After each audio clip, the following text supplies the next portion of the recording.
in de hele provincie breed is er een hele mooie ontwikkeling gaande. En dat betekent dat er hield iets meer squalen binnen die het Fries aanbieden als examenvak.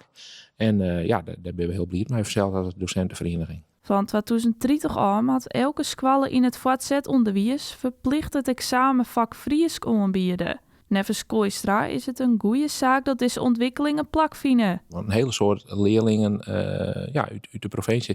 Een heel groot deel van brood in de provincie. En als je op een bepaald tijd werk vindt in de zorg of bijvoorbeeld bij de provincie of bij de omroep.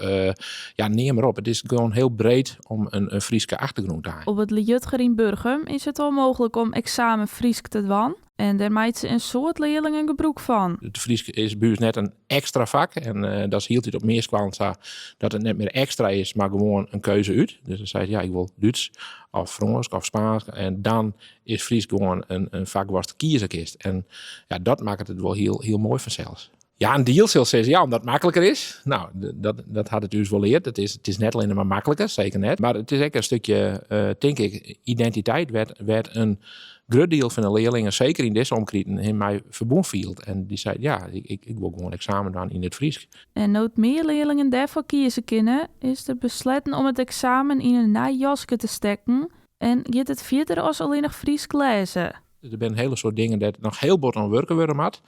Maar we vernamen wel dat als het bredere perspectief, en dat je net alleen maar het leert nog, maar dat je ook het zien en ook het hartje, daar ben ik wel blij mee. Ja, je bent er in elk geval klaar voor.